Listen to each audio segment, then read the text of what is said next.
Bonjour à toutes et à tous, et bienvenue sur notre chaîne. Aujourd'hui, nous allons plonger dans une histoire qui dépasse les projecteurs, les tapis rouges et les studios télévisés. Il s'agit d'un récit intime, bouleversant, celui de Pascal Bataille, figure emblématique de l'audiovisuel français, dont la vie personnelle a récemment été secouée par une épreuve que personne n'aurait pu anticiper. Pendant des décennies, Pascal Bataille a incarné l'énergie, la créativité et l'audace sur nos écrans. Producteur visionnaire, animateur charismatique, il a su imposer sa signature unique, mêlant sensibilité et irrévérence, rigueur et imagination. Chaque émission, chaque projet semblait animé par une flamme inextinguible. Et pourtant, derrière le sourire rassurant et la voix chaleureuse que des millions de Français connaissent, se cache aujourd'hui une réalité bien plus fragile. Lors d'une interview poignante accordée à Gemad TV, Pascal a choisi de briser le silence et de dévoiler l'état préoccupant de sa santé. Ces mots, simples mais lourds de signification, ont résonné comme un séisme auprès de ses proches, de ses amis, mais aussi du public fidèle qui l'a accompagné pendant toutes ces années. Il a parlé d'une maladie qui progresse, inexorable, rongeant chaque jour un peu plus sa force physique, tout en laissant intacte sa dignité et sa détermination. Ce que révèle Pascal Bataille va bien au-delà d'un simple aveu médical. C'est une confession d'une humanité désarmante. L'homme que l'on voyait comme un battant éternel, un créateur insatiable, se tient aujourd'hui à la frontière entre la force inébranlable et la vulnérabilité la plus crue.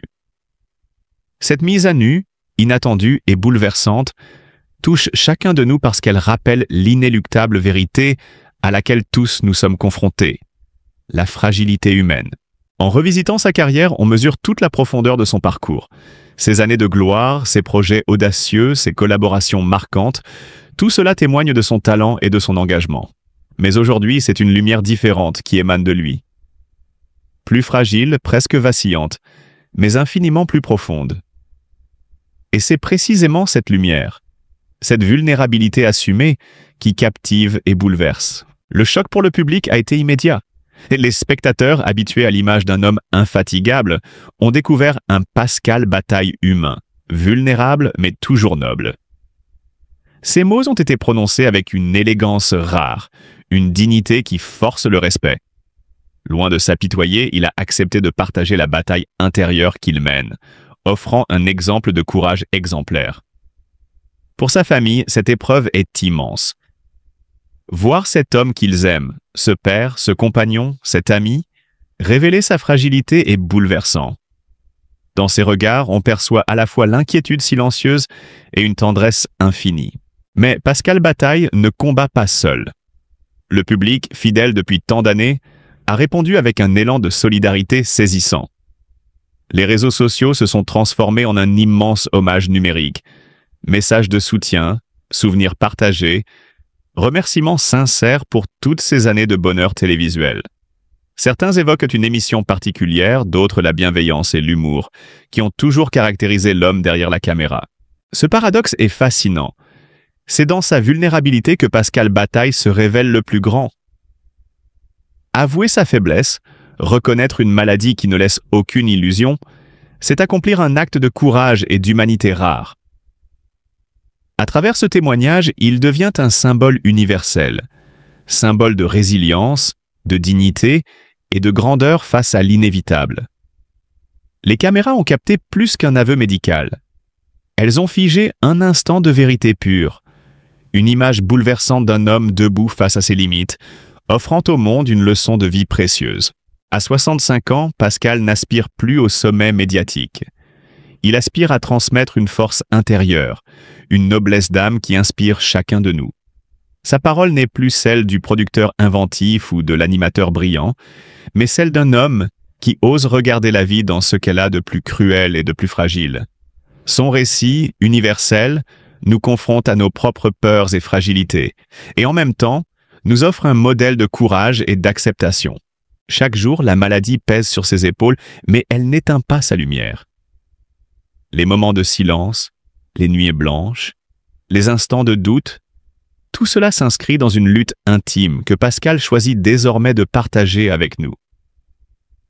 Et c'est cette humanité partagée qui transforme son épreuve personnelle en source d'inspiration collective. En regardant Pascal Bataille aujourd'hui, on comprend que la véritable grandeur ne réside pas dans les succès accumulés, mais dans la manière de faire face à l'adversité, dans le courage de se montrer vulnérable tout en restant digne, dans la capacité de transformer la douleur en lumière pour les autres. C'est cette grandeur-là que nous célébrons aujourd'hui, une grandeur intemporelle que rien ni personne ne pourra jamais lui ôter. Pascal Bataille. La transparence d'un homme face à l'épreuve. Il suffit de croiser son regard pour comprendre que quelque chose de plus profond que la fatigue ou la douleur se joue ici. Dans les yeux de Pascal Bataille se mêle l'inquiétude de ses proches et cette dignité silencieuse qui n'appartient qu'aux êtres habitués à vivre sous la lumière des projecteurs. Derrière la silhouette affaiblie se dessine un homme qui, malgré la maladie, refuse obstinément de se laisser réduire à son état. Il continue de tendre la main, de sourire, de rassurer ceux qui l'entourent, comme s'il inversait les rôles, transformant son combat intime en un geste d'apaisement pour autrui. Depuis plusieurs mois, la presse s'est emparée de son histoire. Les unes de journaux publient son visage, tantôt grave, tantôt illuminé d'un sourire discret, toujours marqué par cette force tranquille qui l'a rendu familier des foyers français. Les plateaux télévisés, où il fut longtemps une figure incontournable, résonnent de débats, d'analyses et de témoignages. Les archives de ces émissions cultes repassent en boucle, révélant à une nouvelle génération l'audace créative d'un homme qui avait su devancer son temps. Chaque image diffusée aujourd'hui se charge d'une intensité nouvelle. C'est à la fois un souvenir et un hommage, un miroir tendu vers l'homme d'hier et celui d'aujourd'hui. Mais derrière la scénographie médiatique, la réalité est plus nue. Pascal ne s'en cache pas. La maladie progresse. Sans pathos ni exagération, il en parle avec une lucidité désarmante. Les traitements lourds et douloureux ralentissent parfois le cours des choses, mais jamais assez longtemps. Les journées se succèdent, inégales. Certaines lui offrent encore l'énergie d'un éclat de rire, l'élan d'un projet nouveau. D'autres le clouent à la maison, prisonnier d'un corps qui lui échappe. Pourtant, dans chacun de ces instants, il trouve la force d'écrire, de parler, de partager. Ce refus de se laisser enfermer dans le rôle du malade est peut-être sa plus grande victoire. « Je ne suis pas que ça », confie-t-il à ses proches. Et en effet, il n'est pas seulement un homme malade. Il est un père, un ami, un créateur, un pionnier de l'audiovisuel. À travers son combat, il rappelle que l'être humain dépasse toujours la douleur qu'il endure. Les collaborateurs de longue date répètent souvent « Pascal avait toujours une longueur d'avance ». Cette avance, il la conserve aujourd'hui sur un autre terrain, celui de la vérité publique. Là où d'autres se mureraient dans le silence, il a choisi la transparence, la confession partagée. Ce geste, loin d'être anodin, résonne comme une ultime leçon d'intégrité. Car il faut un courage immense pour oser montrer sa fragilité. À 65 ans, Pascal Bataille n'a plus rien à prouver. Et c'est sans doute cela qui rend son témoignage si bouleversant. Il ne recherche ni la gloire, ni la compassion forcée. Il cherche seulement la vérité. Cette vérité qui traverse les générations, qui unit chaque être humain face à la finitude. En acceptant de dévoiler sa vulnérabilité, il se révèle plus grand encore que dans ses années de succès. Il devient, presque malgré lui, une figure lumineuse qui rappelle à chacun la valeur de la dignité, même au cœur de la douleur. Pour ses fans, son histoire est plus qu'un récit médiatique. Elle agit comme un miroir. Certains confient qu'elle les pousse à reconsidérer leur propre vie, à mesurer l'importance de chaque instant, de chaque sourire, de chaque lien tissé. D'autres disent simplement « Merci Pascal », reconnaissant dans son courage la force d'affronter leurs propres épreuves. Ce qu'il leur lègue aujourd'hui n'est pas seulement une œuvre télévisuelle, mais une leçon d'humanité pure. Et à mesure que les jours passent, cette leçon prend une dimension presque spirituelle. Dans l'intimité, la lutte est plus âpre. Chaque matin, Pascal se réveille avec l'impression que son corps n'est plus l'allié qu'il avait toujours été. mais une cage qui se resserre lentement. Cette prise de conscience brutale alourdit son âme d'un poids immense. Dans le regard de sa famille, il lit l'inquiétude, celle qu'on tente de dissimuler derrière des sourires forcés ou des mots rassurants. Sa compagne, ses enfants, ses proches voudraient lui faire croire que rien n'est perdu, que l'avenir peut encore contenir des lueurs d'espérance. Mais lui sait, dans le secret de ses nuits blanches, que le temps n'est plus une promesse, mais une menace. Il se souvient des jours d'autrefois lorsque son rire emplissait la maison, lorsque sa voix résonnait avec force et chaleur. Aujourd'hui, ce même rire se fait rare, presque douloureux, comme s'il appartenait à une autre vie. Les pièces jadis pleines d'énergie et de projets lui paraissent silencieuses, reflétant son propre affaiblissement. Chaque coin, chaque objet familier devient un rappel cruel de ce qu'il était et de ce qu'il n'est plus. La tristesse est plus poignante encore lorsqu'il pense à ses enfants. Il voudrait leur offrir un père solide, un pilier inébranlable. Mais il ne peut ignorer que son affaiblissement les atteint aussi. Ils essaient de lui donner de la force, de l'encourager à ne pas se laisser envahir par la douleur. Dans leurs yeux brillent parfois des larmes retenues qu'ils préfèrent cacher pour ne pas le faire souffrir davantage. Cette pudeur douloureuse le transperce plus encore que la maladie elle-même. Les jours passent et Pascal sent que son monde se rétrécit. Ce qu'il pouvait accomplir sans effort hier devient aujourd'hui une épreuve. Monter un escalier, marcher un peu trop longtemps, tenir une conversation prolongée. Dans ces moments de faiblesse, il se demande combien de temps encore il pourra tenir, combien de temps encore il pourra dissimuler ses angoisses pour protéger ceux qu'il aime. La nuit, lorsque tout s'apaise autour de lui, les pensées affluent sans filtre. Les souvenirs heureux semblent teintés d'une mélancolie amère. Les éclats de rire d'hier deviennent des échos douloureux, rappelant que ces instants ne reviendront pas. Et pourtant, dans ce crépuscule personnel, il continue de tendre vers la lumière. Chaque mot prononcé, chaque sourire offert devient un acte de résistance contre l'effacement. Dans un monde médiatique souvent prompt à transformer la souffrance en spectacle, Pascal Bataille choisit la sincérité comme ultime rempart. Cette sincérité, paradoxalement, fait de lui non pas une figure déchue, mais un repère.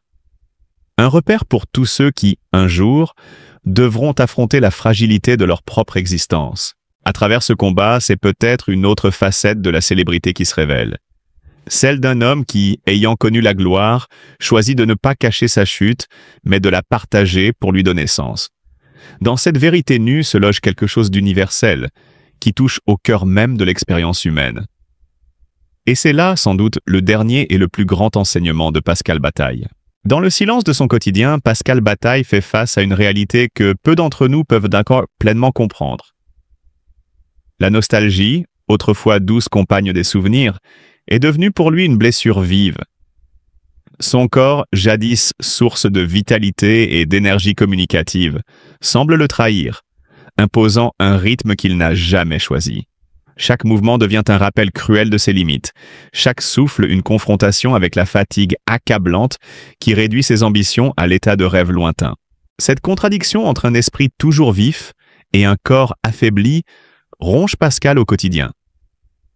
Il aimerait encore voyager, créer, rire avec ceux qu'il aime, mais il se heurte à une impuissance silencieuse, à une sensation de glisser lentement hors de la vie qu'il a connue. Les regards admiratifs de ses fans, pleins de compassion et d'affection, deviennent paradoxalement des rappels douloureux. L'homme fort qu'ils ont suivi pendant des décennies n'est plus tout à fait le même. Cette exposition à la fois tendre et cruelle, où sa fragilité devient visible, ajoute à la peine intime qu'il porte. Chaque consultation médicale, chaque analyse est un coup de massue, et l'espoir se fait rare. La lucidité glaciale qui s'installe enferme Pascal dans une spirale de pensées sombres. Comment continuer à sourire quand son corps lui rappelle sans cesse la brutalité du temps? Comment rester présent pour ceux qu'il aime, alors que sa propre énergie se dissipe inexorablement? Dans ces moments de solitude, Pascal ressent pleinement l'isolement que connaissent ceux qui luttent contre la maladie. Même entouré d'amour et de soutien, il demeure seul face à cette douleur que nul ne peut partager complètement. Les mots semblent toujours insuffisants pour contenir l'ampleur de ce qu'il vit. Sa peine devient un océan sans rivage, une tempête silencieuse qu'il habite jour après jour. Parfois, il se tourne vers les photographies accrochées au mur de sa maison. Ces images, témoins figés de moments heureux, deviennent aujourd'hui des miroirs cruels de ce qu'il était et de ce qu'il est devenu. Les sourires, les éclats de rire, la complicité familiale semblent appartenir à une autre vie. Inaccessible, perdue, le contraste entre la vitalité passée et le présent fragile intensifie sa tristesse. Être spectateur de sa propre existence, incapable de participer pleinement aux joies familiales, nourrit une douleur morale plus profonde que la maladie elle-même. Les nuits sont les plus longues. Le silence, autrefois refuge, se transforme en poids insoutenable. Chaque battement de cœur, chaque respiration laborieuse devient un rappel que le temps lui échappe. Ses pensées tournent en boucle. Peur, nostalgie, tristesse. Le souvenir de ses parents disparus ajoute une couche de mélancolie, mêlant réconfort fugace et conscience cruelle de l'irréversibilité de la perte.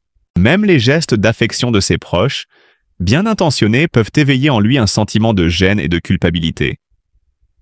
Il craint d'être devenu un fardeau, et chaque regard inquiet, chaque silence pesant le renvoie à sa fragilité. La solitude, même entourée d'amour, demeure son fardeau le plus lourd. Une douleur invisible qu'aucune parole ne peut véritablement soulager. Et pourtant, malgré cette lutte intérieure, Pascal Bataille fait preuve d'un courage exceptionnel. À 65 ans, il a choisi de dévoiler sa vulnérabilité au public, partageant la réalité de sa maladie avec une franchise rare. Cette confession bouleverse, interpelle et nous rappelle que derrière les visages familiers et les carrières brillantes, il existe des êtres humains avec leurs peurs, leurs doutes et leurs souffrances. La démarche de Pascal n'est pas simplement un appel à la compassion. Elle est un témoignage de dignité, un rappel que la solidarité et l'attention que nous portons aux autres peuvent alléger, même un peu, le poids de l'épreuve. En répondant à ce partage par notre empathie, nous devenons participants d'un mouvement d'humanité, capable de transformer la solitude en chaleur collective. Pour sa famille, le chemin est tout aussi ardu. Entre inquiétude et espoir, ses proches portent silencieusement le fardeau de sa maladie. Soutenir Pascal, c'est aussi leur offrir un peu de répit, un signe de reconnaissance et de présence. Et c'est là que le rôle de la communauté, même virtuelle, prend toute son importance. Un mot, un geste, un clic peuvent devenir un symbole de solidarité tangible, un souffle de vie dans la tempête. Dans ce récit bouleversant, Pascal Bataille nous rappelle que la célébrité n'exonère pas de la fragilité humaine. Mais elle offre paradoxalement une plateforme pour éveiller la compassion, mobiliser l'empathie et transformer une épreuve personnelle en leçon universelle. Chaque pensée, chaque message de soutien, chaque acte de gentillesse devient un pont entre la douleur et l'espoir. Ainsi, suivre l'histoire de Pascal, c'est plus qu'un simple reportage. C'est une invitation à ressentir, à comprendre et à agir. C'est l'opportunité de redonner sens à l'idée de solidarité, de faire sentir à un homme et à sa famille qu'ils ne sont pas seuls. Dans le parcours de Pascal Bataille, nous découvrons une vérité simple mais profonde. La vie, dans sa brutalité comme dans sa beauté, mérite qu'on l'accompagne, qu'on la soutienne et qu'on l'aime, ensemble, jusqu'au bout.